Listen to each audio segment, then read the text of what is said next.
What is up, everybody? Welcome back to the channel. I got some big news. We hit 300 subs. I'm really thankful and grateful for that. I'm glad you guys keep coming in here and liking this content. I can't be more happy about that.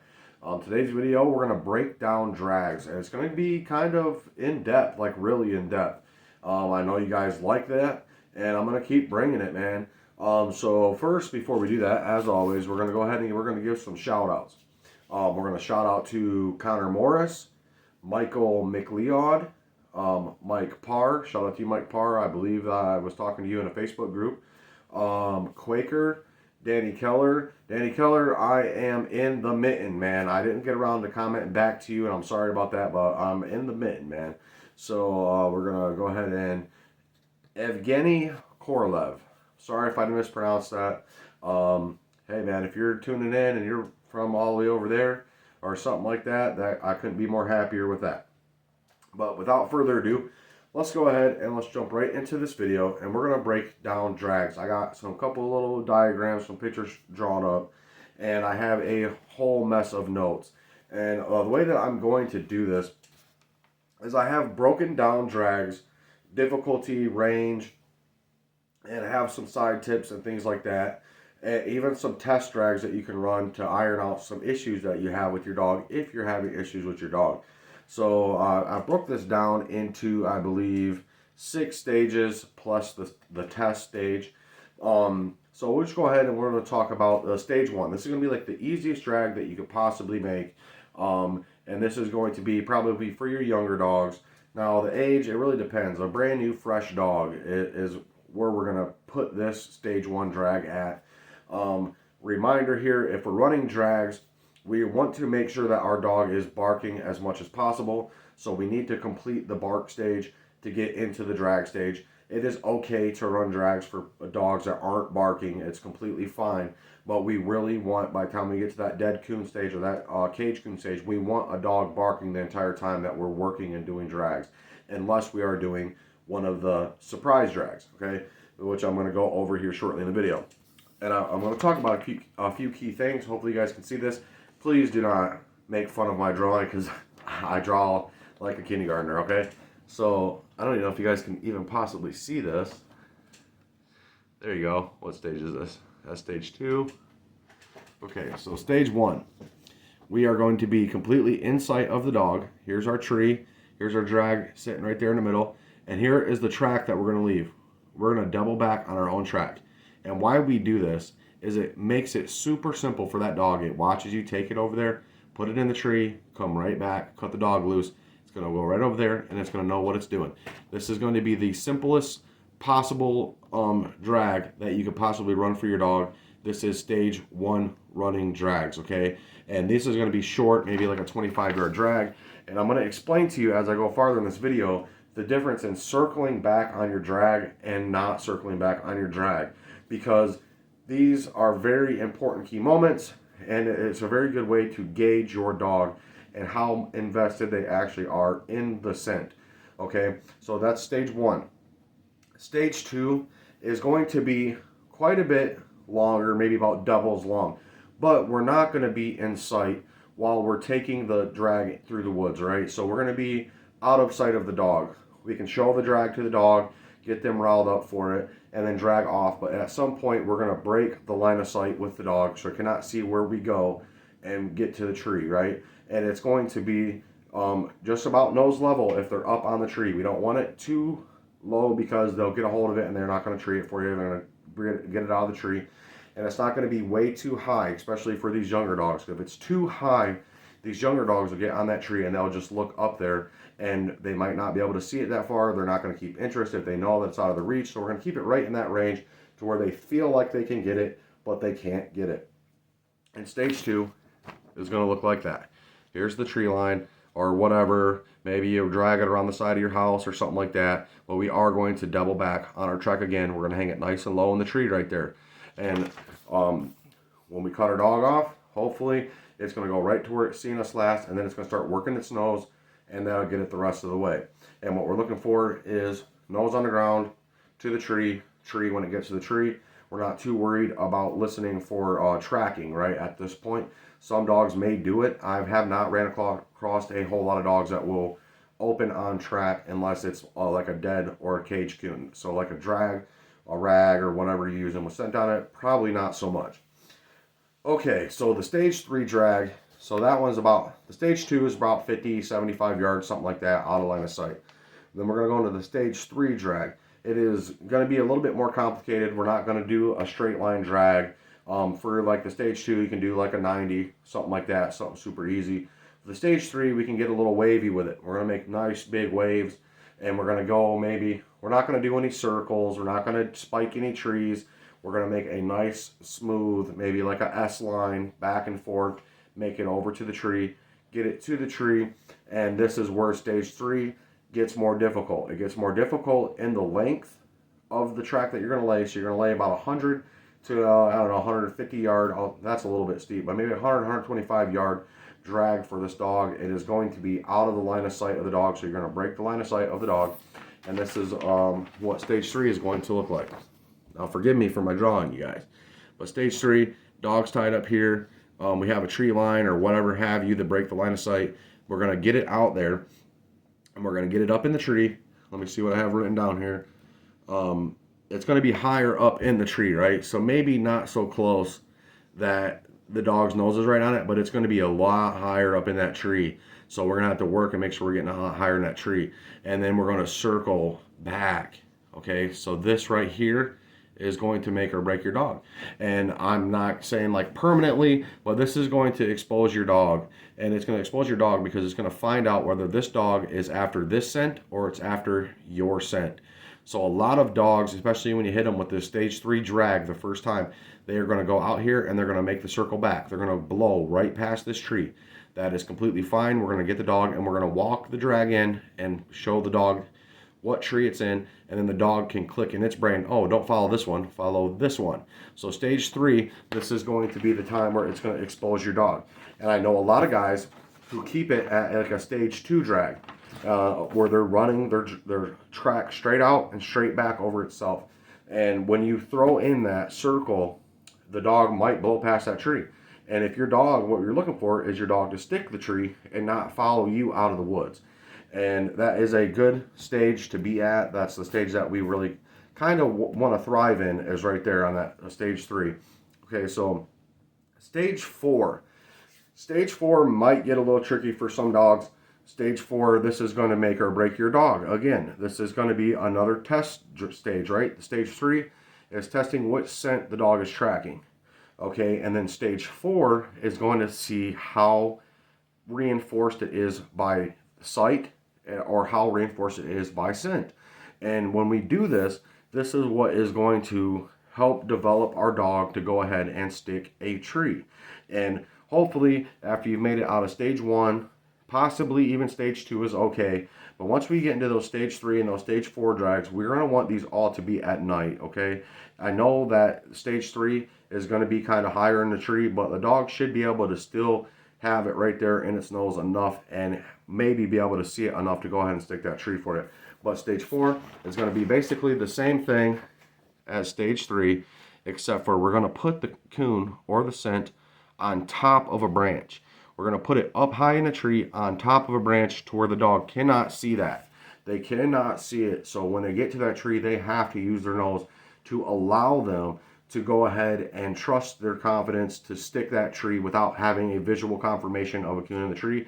And again, we're going to circle out of there, and the dog should go in there with a broken line of sight into the woods. This one's going to be even deeper. You can push these as long as you want to do them, but I would still keep them nice and not spiking trees, holding in the air and doing all this stuff, because there is the factor of you can walk that in the air all the way through them woods and throw it up in a tree. That dog's still going to go in there and tree that, except for the fact you're just teaching it to track you. You still leave tracks in the woods. You still leave scent in the woods.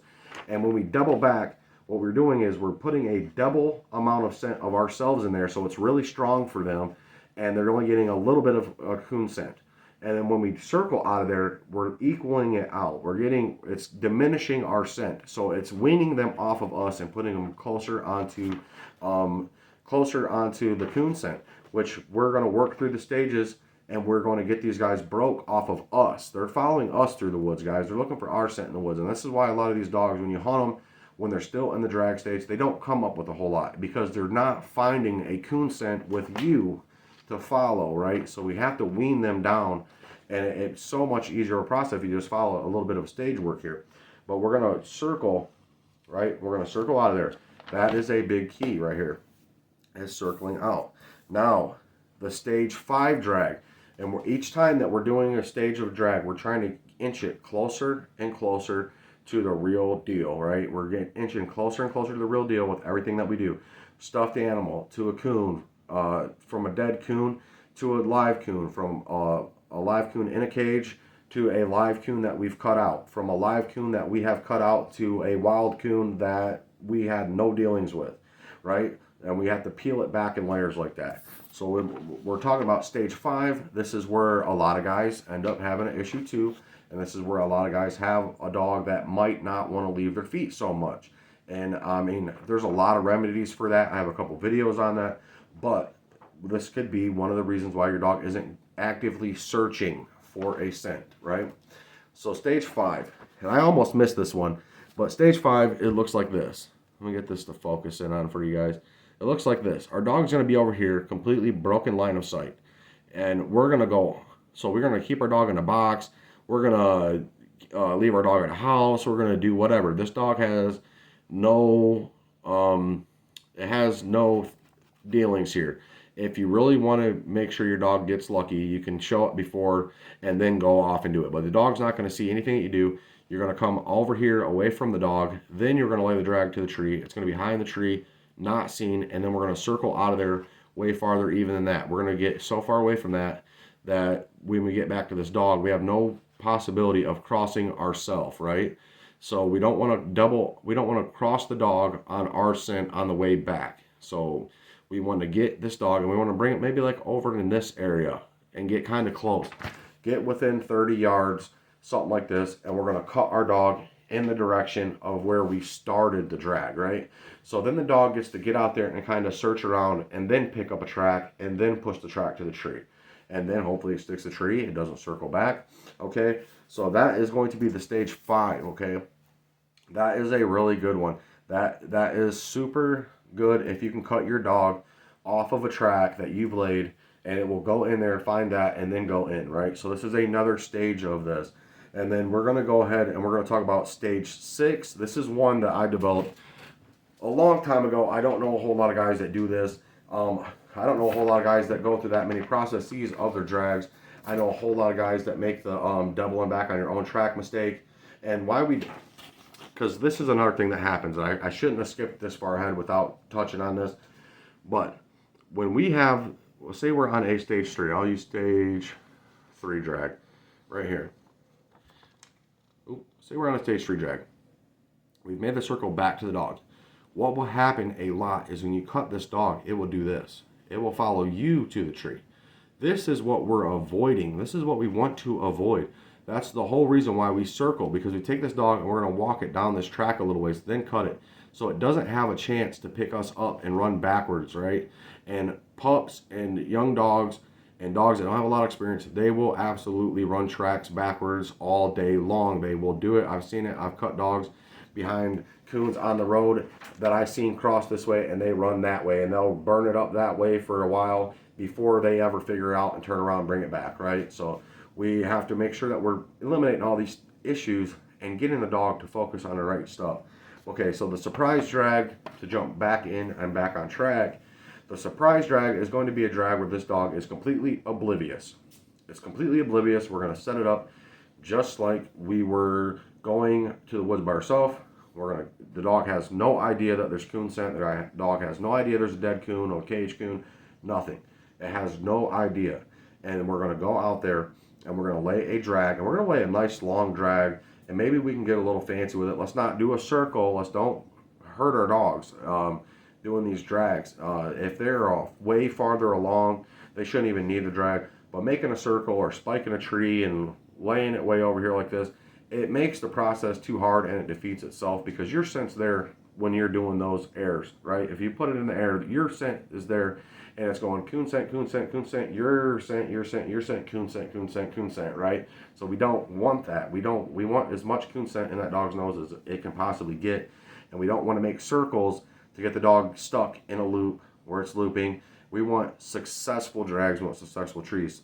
So when we do this, we're going to go out here. The dog is unbeknownst to the dog. It has no idea that it's going to have a drag. It has no idea any of this. We're going to get out there. We're going to lay a drag, get it in the tree. They cannot see it. And then we're going to go get our dog, bring it out there, and surprise the dog, cut it off, let the dog get out there, find the track, go tree it, right? This is a whole lot more accomplished. Then the dog isn't privy to what's coming next. And this is where we can gauge how active our dog's working mentality is. And a lot of this stuff is to do with that. Is our dog working what we want it to work? Number one. Is our dog working the way that we want it to work? Number two. And is our dog ready to work without a nudge, right? So without being aware. Is our dog ready to go out there and just go ahead and get to work? And the surprise drag does phenomenally for that. There's been days where I have ran every single one of these drags in the same day.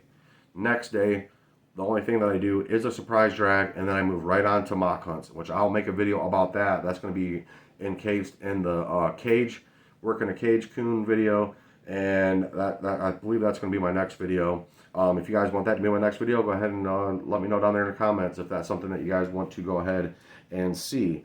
Okay, so that's the test. So the test drag, I kind of touched on this a little bit when I was going over the stage 3 drag, where they will kind of peel back and follow you in here. This is the one that you want to test for, because this is a very common thing. So what we're going to do is we're going to make it very obvious. We'll go in and we'll make a small circle back, and maybe 10, 15 yards apart, something like that when we get back. And we're just going to cut the dog right off from wherever it's at. And we're going to see which one it just decides to choose to pick. And then from there we can gauge how much farther we need to make this circle. If we need to make a circle all the way back around and come in from a totally different side and then send the dog in this way, how much separation do we really need between these two scents? And that's a good way to test where your dog is at. I was working a bunch of black and tans with my buddy. He had 5 of them. We were working 5 dogs, and we were running cage coon drags for them. And we ran a drag, and I told him this. He wasn't privy to this idea. And I was like, all right, we're going to walk over here, and we're going to come back, and we're going to cut the dogs out, and we're going to watch. If they take our path down there, and they verse the coon scent path down there, then we have an idea. I know this is getting to be a really long video, but this is a lot of information packed into one thing. And I really hope you guys are sticking with me here. If you've been here this long, please hit a like and a subscribe if you like what you're hearing. This is going to be the last little piece of information that I'm gonna leave you guys with, and this tends to be the most important in my book, just because it leaves a good note on the dog when we leave. Okay, so wherever we're going to do our drags at, obviously we have our stuff out there waiting for us, and we approach to it. Okay, we always want to approach it, not it approach us, because we don't want to teach that it's coming to us. We want to teach that we have to go get it, right? So that's another big tip is always have your stuff set up and ready, or bring it along with you. Never bring it to the dog, have the dog set up, and then come to the dog to work. We kind of want it all together, or we want the stuff already there, and then we show up, because we want to go for it. So when we're closing off a day, or we're closing off drags, and we're done working, what we're going to do is we're just going to leave whatever we're working with wherever we worked it at. We're not going to leave it. You can leave it in the tree if you want to leave it in the tree. I would recommend getting it down every time that they make a drag and letting them work it. I'll go over this more in the cage video, because there's a little bit of different things. We want it on a nice rope. We want it in the tree where it's not going to fall. We want it in the tree where the dog's not going to get a hold of it. We want it up close to the tree, because way out here, we're not going to get the dog treeing in here and making a crab walking tree in the tree. So we're going to put it up as close to the tree we can get it. We're going to rub it up and down the tree as much as we can possibly rub it. Get it up there and secure so the dog can't have a chance of it coming down, and we don't want this drag falling while we're away. So we want all these things to make sense, and we want a long enough rope that once we get there, we can work the drag up and down the tree with the dog down here. We can work it up and down, up and down, up and down, and get the dog really treeing, so we can get a lot of good praise time, a lot of good pets, a lot of good working done for the dog. So that's a few little more tips for these drags. But when we're closing out, we're going to leave our stuff there, right? So say we have a dog leashed up to this tree. We've started our drags here, and the dog's been aware whatever stage that we're at, you know. And when we leave, we're gonna just let the dog continue to go after whatever it's going after, and we're just gonna take the dog out of the situation very slowly, load it up, go take and put the dog up, and then we can come back, grab the stuff, and get it out of there. The way that I did this for Cashman is I had some property about 40 minutes off that I was working him. I had a buddy, it's his property, and when I left, I would just give him a call, hey, that's sitting out there, go ahead and we're done working, and he would do me the favor of going out there and putting it up, so I didn't have to make the 40-minute trek back over here to put the dog up and then get back out there and mess with cage coons or whatever. So if we can complete all 5 stages of these, and we're getting good results, we're getting nice speed, we're getting nice trees, we're getting nice tree work, we're getting a lot of praising on our dog, and we're not getting any of the hiccups where they're circling, blowing past a tree, following the track in backwards. We've defeated all of that stuff. Then we can go ahead and move into either cutting out coons for them, or into the next stage of working dead coons or cage coons. However it goes, all these things can be put on scent, dead coons, or cages. I think I would kind of pair them up as they go along. Stage 1, scent. Stage 2 can be scent and maybe scent and a dead coon. Stage 3, we're going to go ahead and we're going to do a dead coon and a cage coon on those, and then either a dead coon and a cage coon on the rest of them, or a live cage coon on the rest of those as well. Live cage coon tends to be the best for drags, but we have to have that process of getting them up to working a cage, right? So with that being said, guys, I know it's a 20-minute long video, but 300 subscribers, I'm super excited about that. Please check out some of my videos. Don't forget to drop some comments. Hit that like and hit that subscribe. Thanks for stopping in, guys, and keep them treated. I hope you guys really like the information.